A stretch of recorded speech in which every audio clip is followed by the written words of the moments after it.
آبان کی صبح آنکھ کھلی تو گزرے لمحے آنکھوں کے سامنے لہرائے۔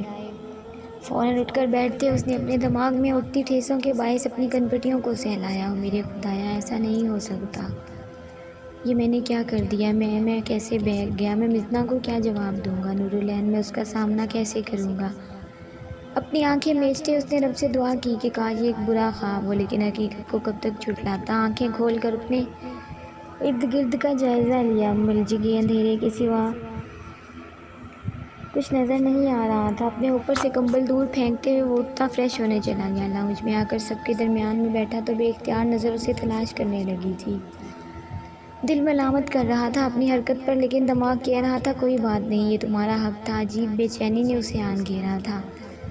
دل انجانے ڈر کے زیر اثر تھا، جانے وہ کیسا تاثر دے، کیونکہ آبان کو اس کی رات کی مزاحمت یاد تھی۔ اس نے کتنا روکا تھا اسے، لیکن وہ تو جیسے ہوش میں ہی نہ تھا۔ دکھتے سر اور پھولی ہوئی رگیں اس کی حالت واضح کر رہی تھی۔ کافی وقت انتظار کرنے کے باوجود جب وہ نہ دکھائی دی تو وہ خاموشی سے اٹھتا باہر نکل گیا۔ وہ اپنی کار میں بیٹھتا زن سے ہوا میں گاڑی بھگاتا غائب ہو گیا۔ نورالعین فجر کی نماز ادا کر کے فجر کو اٹھائے اپنے کمرے میں چلی گئی۔ فی الحال وہ بالکل بھی آبان کا سامنا نہیں کرنا چاہتی تھی۔ وہ مانتی تھی کہ اس سے غلط فیصلہ ہوا تھا۔ اسے چاہیے تھا کہ وہ پہلے ہی آبان کو سچ بتا دے، لیکن آبان اس طرح کی کوئی حرکت کرے گا اس نے خواب میں بھی نہیں سوچا تھا۔ اپنے کمرے میں آ کر وہ خوب روئی۔ آنے والے وقت کا سوچ کر اس کا دماغ پھٹ رہا تھا۔ اس کی ماں تو اپنی چال میں کامیاب ہو گئی، لیکن اسے کہیں کا نہیں چھوڑا۔ اس سب میں سب سے زیادہ خسارہ اسے اٹھانا پڑ رہا تھا، کیونکہ جب بھی مزنہ کو نکاح کا علم ہوتا وہ اسے ہی غلط سمجھتی، اور آبان، اس نے ہمیشہ اسے مزنہ کے ساتھ سوچا تھا۔ اسے پورا یقین تھا آبان مزنہ کے ساتھ کبھی دھوکہ نہیں کرے گا، لیکن آج اسے سب کچھ ختم ہوتا محسوس ہوا تھا۔ آج نورالعین کو اپنی عزت نفس کچلتی ہوئی محسوس ہوئی۔ اپنی بیوی سے بے انتہا محبت کرنے والا شخص کیسے بہک سکتا ہے؟ وہ تو مجبور تھی اپنی ماں کی قسم کے آگے، لیکن وہ تو مرد تھا۔ اگر کچھ وقت گھر سے دور بھی رہ لیتا تو کچھ نہ ہوتا۔ کچھ عرصے ناراضگی کے بعد سب راضی ہو جاتے، لیکن اس نے ہار مان لی۔ وہ سچ میں ایک کمزور مرد تھا جو اپنی بیوی کے لیے اس کے حق میں آواز نہ اٹھا سکا۔ وہ اپنے آنسو ہتھیلی پر رگڑتی فجر کو اٹھتا دیکھ اسے تیار کرتی باہر آ گئی۔ وہ جانتی تھی آبان اسے ضرور اپنے سامنے دیکھنا چاہے گا، لیکن اس وقت وہ بالکل بھی اس کا سامنا نہیں کرنا چاہتی تھی۔ وہ تو خود سے نظریں چرا رہی تھی۔ اس کا سر اور آنکھیں درد سے دکھ رہے تھے۔ ساری رات رونے اور بیٹھنے کے باعث اسے خود میں مزید رونے کی سکت ختم ہوتی محسوس ہو رہی تھی۔ فجر کو اٹھائے نیچے آئی تو سب ناشتے کی ٹیبل پر تھے۔ خاموشی سے فجر کو لیتی وہ سب کے درمیان بیٹھ کر اپنی پلیٹ میں ناشتہ نکالنے لگی۔ سب نے اس کی خاموشی بری طرح محسوس کی تھی، لیکن کسی نے اس وقت اس سے سوال کرنا مناسب نہیں سمجھا۔ اس کی سرخ آنکھیں ہمنا بیگم سے چھپی نہ رہ سکی۔ انہیں کچھ گڑبڑ کا احساس ہوا، لیکن فی الحال خاموش نہیں۔ لیکن سکون غارت ہو چکا تھا۔ وہ جلد سے جلد نور سے بات کرنا چاہتی تھی، کیونکہ آبان کا کل شدید غصے کے باعث دروازہ مارتا کمرے میں گیا تھا۔ دن سے رات ہو گئی تھی، لیکن آبان کا کچھ پتہ نہیں تھا وہ کب گیا اور کہاں گیا۔ احسن چودھری ڈیرے سے بھی ہو آئے، لیکن وہ وہاں بھی موجود نہ تھا، نہ ہی وہ کسی کا فون اٹھا رہا تھا۔ سب کو پریشانی نے آن گھیرا۔ آبان جو شدید ذہنی دباؤ میں حویلی سے باہر نکلا تھا، ہوا میں گاڑی بھگاتا گاؤں سے باہر ایک چھوٹے سے علاقے میں بنے ریسٹورنٹ میں بیٹھا تھا۔ سگریٹ کا دھواں ہوا میں اڑاتا وہ اپنے خیالوں میں بری طرح غرق تھا۔ دن سے رات ہونے کو آئی تھی، لیکن وہ اپنے دکھتے سر اور پھولی ہوئی رگوں کے ساتھ وہیں بیٹھا اپنے کیے پر پشیمان تھا۔ اچانک بجتی بیل نے ماحول میں پھیلی خاموشی کو توڑا۔ فون کی آواز نے اسے خیالوں سے باہر نکالا تھا۔ بیزاری سے فون پاکٹ سے نکالا۔ فون سکرین پر جگمگاتا نام دیکھ کے آنکھوں میں نمی پھیلی تھی۔ وہ اپنی محبت کا آپ ہی دشمن بن گیا تھا۔ اسے اپنا آپ اس وقت مجرم لگ رہا تھا۔ اسے خود پر اسی بات کا تو غصہ تھا کہ وہ خود پر قابو نہ پا سکا۔ وہ کیسے بہک گیا۔ سب کچھ ٹھیک کرنے کے چکر میں وہ اور سب کچھ بگاڑ گیا تھا۔ صبح سے اس نے مزنہ سے بھی بات نہیں کی تھی۔ وہ آنکھیں صاف کرتا، خود میں ہمت جمع کرتا فون یس کر کے کان کے ساتھ لگا گیا۔ ہیلو، بھاری آواز سنتے دوسری جانب سے سوالات کا سلسلہ شروع ہو گیا تھا۔ مزنہ اس کی بھاری ہوتی آواز سن کر اس کی طبیعت کا پوچھنے لگی۔ سب کی طبیعت دریافت کرنے کے کافی دیر کے بعد وہ مطمئن ہوئی کہ اس نے کال کاٹ دی۔ اس سے بات کرتا تھوڑا فریش ہوتا وہ باہر پھیلے اندھیرے کو دیکھ کر واپس حویلی جانے کے لیے نکلا تھا۔ دیر رات میں جب وہ لوٹا تو سب اسی کے انتظار میں لاؤنج میں بیٹھے تھے۔ مریم بیگم اسے لاؤنج میں داخل ہوتا دیکھ بھاگتی اس کے قریب آئی تھی۔ آبان میرا بچہ کہاں چلے گئے تھے؟ ہماری فکر ہے تمہیں، ہم کس قدر پریشان بیٹھے ہوئے ہیں صبح سے۔ کیوں پریشان تھے؟ یہی تھا میں، کوئی چھوٹا بچہ تو نہیں جو گم ہو جاتا، سرد لہجے میں کہتا وہ اپنے کمرے کی جانب چلا گیا۔ پیچھے سب اس کا سرد انداز اور روکھا رویہ دیکھ کر حیرت سے زدہ سے کھڑے تھے۔ آبان کمرے میں آیا تو نور العین وہاں موجود نہیں تھی۔ اسے اندازہ تھا کہ وہ خفا ہوگی، اس لیے وہ کبرڈ سے آرام دہ سوٹ لے کر فریش ہونے چلا گیا۔ کچھ دیر میں فرش سا تولیے سے بال رگڑتا باہر آیا۔ ڈریسنگ کے آگے کھڑے ہوتے اپنے ماتھے پر گرے بالوں میں ہاتھ پھیرتے انہیں پیچھے کیا تھا۔ گھڑی کی جانب نظر دوڑائی تو گھڑی 2 کے ہندسے پر تھی۔ وہ بھاری قدم اٹھاتا نور العین کے کمرے کے آگے جا کھڑا ہوا تھا۔ ہاتھ بڑھا کر دروازہ کھولا تو نائٹ بلب کی روشنی میں وہ بالکل سامنے بیڈ پر لیٹی فجر کو سلا رہی تھی۔ اپنے من کے ہوتے قدم اٹھاتا اس کے قریب جا کر کھڑا ہو گیا۔ نور العین اس کی آمد سے بے خبر فجر کو سلانے کی کوشش کر رہی تھی، جو آج سونے کے موڈ میں نہیں تھی۔ بابا پاس بولتی وہ فوراً نور سے دور ہوتی اٹھتی آبان کے ساتھ لگ گئی تھی۔ آبان مسکراتا اس کو گود میں لیتا، اس کے ماتھے پر لب رکھتے اس کو ساتھ لگاتا، ایک چور نظر نور العین پر ڈالتے بیڈ پر اس کے قریب بیٹھ گیا تھا۔ نور اس کی موجودگی اور فجر کو ایک دم اس کی جانب جاتا دیکھ بوکھلاتے ہوئے دور ہوئی تھی اور چہرہ جھکا کر اپنی انگلیاں مروڑنے لگی۔ آبان اس کے جھکے ہوئے چہرے کو دیکھ کر مزید شرمندہ ہوتا فجر کی جانب متوجہ ہوا، جو اس کے فون کو پاکٹ سے نکال کر پکڑ چکی تھی۔ نور العین دونوں کو فون میں غرق دیکھ کر اٹھتی فجر کے پہلے سے طے ہوئے کپڑے دوبارہ سیٹ کرنے لگی۔ فجر اس سے باتیں کرتے کرتے سو چکی تھی۔ آبان نے نور کی جانب دیکھا جو فجر کی پھیلی ہوئی چیزیں سمیٹ رہی تھی۔ ہلکے پنک کلر کے سادہ سے سوٹ میں وہ بالکل سادہ سی نظر آ رہی تھی۔ آنکھوں کے گرد پڑے ہلکے سا آوازیں ہو رہے تھے۔ وہ اس کا خود کو نظر انداز کرنا نوٹ کر چکا تھا اور اب نور کے اسپاٹ چہرے کی جانب دیکھ رہا تھا۔ قسمت نے کیا ستم کیا تھا اچانک اس معصوم پر، جس لڑکی کے چہرے پر ہمیشہ مسکراہٹ احاطہ کیے ہوتی تھی، اب کہیں کھو سی گئی تھی۔ نور بھاری گمبھیر لہجے میں اسے پکارا تھا۔ نور العین جو بے دھیانی میں چیزیں سمیٹ رہی تھی، اپنا نام سنتی اس کی جانب بغیر دیکھے کمرے سے باہر جانے کے لیے پر تولنے لگی تھی۔ یہاں آؤ میرے پاس، اسے بیڈ پر بیٹھنے کا اشارہ کیا۔ نور اس کی بات نظر انداز کرتی باہر جانے لگی، لیکن اس سے پہلے کہ وہ باہر نکلتی مقابل کی آہنی گرفت میں اپنا بازو محسوس کرتی وہ سرخ پڑتے بولی تھی، مجھے آپ کی کوئی بات نہیں سننی، پلیز مجھے جانے دیں۔ لیکن مجھے سنانی ہے، نور کو گھونٹتے ہوئے سرد آواز میں کہتے اسے بیڈ کے قریب لے جا کر بٹھایا۔ آبان فجر کو ایک جانب ٹھیک طرح سے لٹاتا اس کے قریب ہوتا ہوا اس کا نازک ہاتھ اپنے چوڑے ہاتھوں میں لیتا بولا، میں جانتا ہوں غلط کر بیٹھا ہوں تمہارے ساتھ اور بہت شرمندہ بھی ہوں۔ میں خود پر ضبط نہ کر سکا، میں کمزور پڑ گیا تھا، لیکن میں نے یہ سب جان بوجھ کر نہیں کیا۔ تمہارا حق ہے ناراض ہونا، مجھے دھتکارنا، لیکن یہ ایک تلخ حقیقت ہے جسے تمہیں اور مجھے تسلیم کرنا ہوگا۔ ہمارے گھر والے یہی چاہتے تھے، ہمیں کبھی نہ کبھی تو اس رشتے کو آگے بڑھانا تھا، لیکن اس طرح میں نے خود کبھی نہیں سوچا تھا۔ نور لب بھینجے اسے سن رہی تھی، آنسو باہر نکلنے کو بے تاب تھے۔ یہاں دیکھو نور میری جانب، پلیز مجھے معاف کر دو۔ تمہیں اس طرح سے خود سے چھپتا دیکھ مجھے اپنا آپ شرمندگی کی اتھاہ گہرائیوں میں ڈوبتا محسوس ہو رہا ہے۔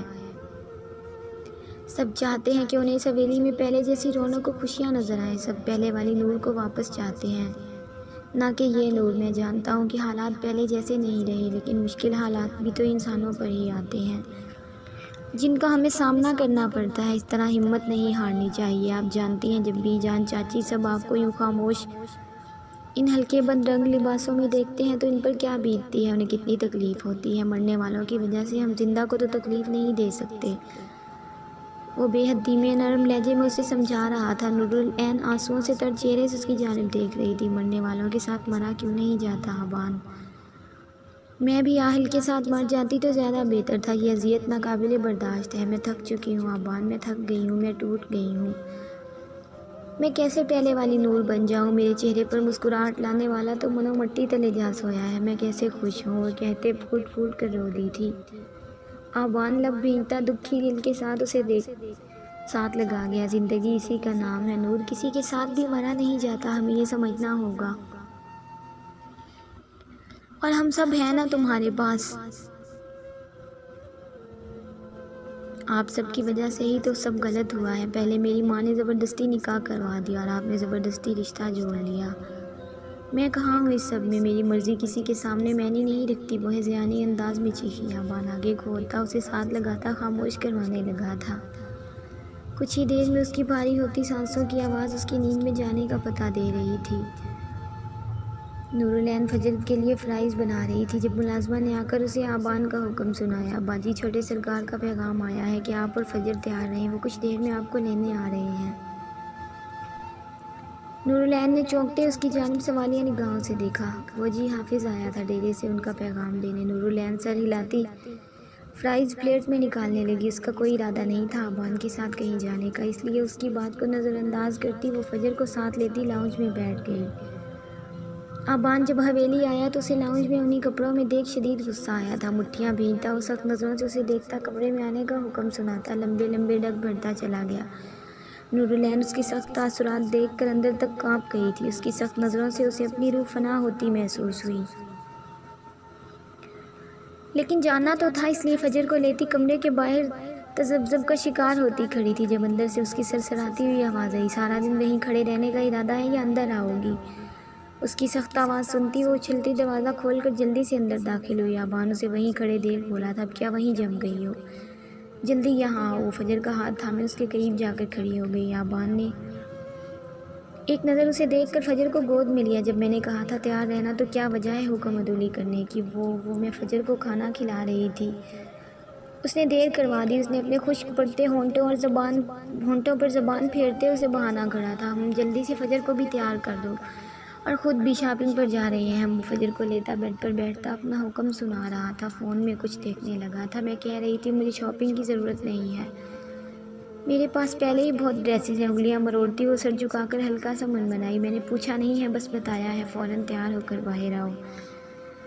پھر نور کے لاکھ منع کرنے کے باوجود وہ اسے مال لے کر گیا تھا، وہاں سے فجر اور باقی سب کے لیے شاپنگ کی۔ نور کے تمام ڈریسز اس نے خود پسند کیے تھے۔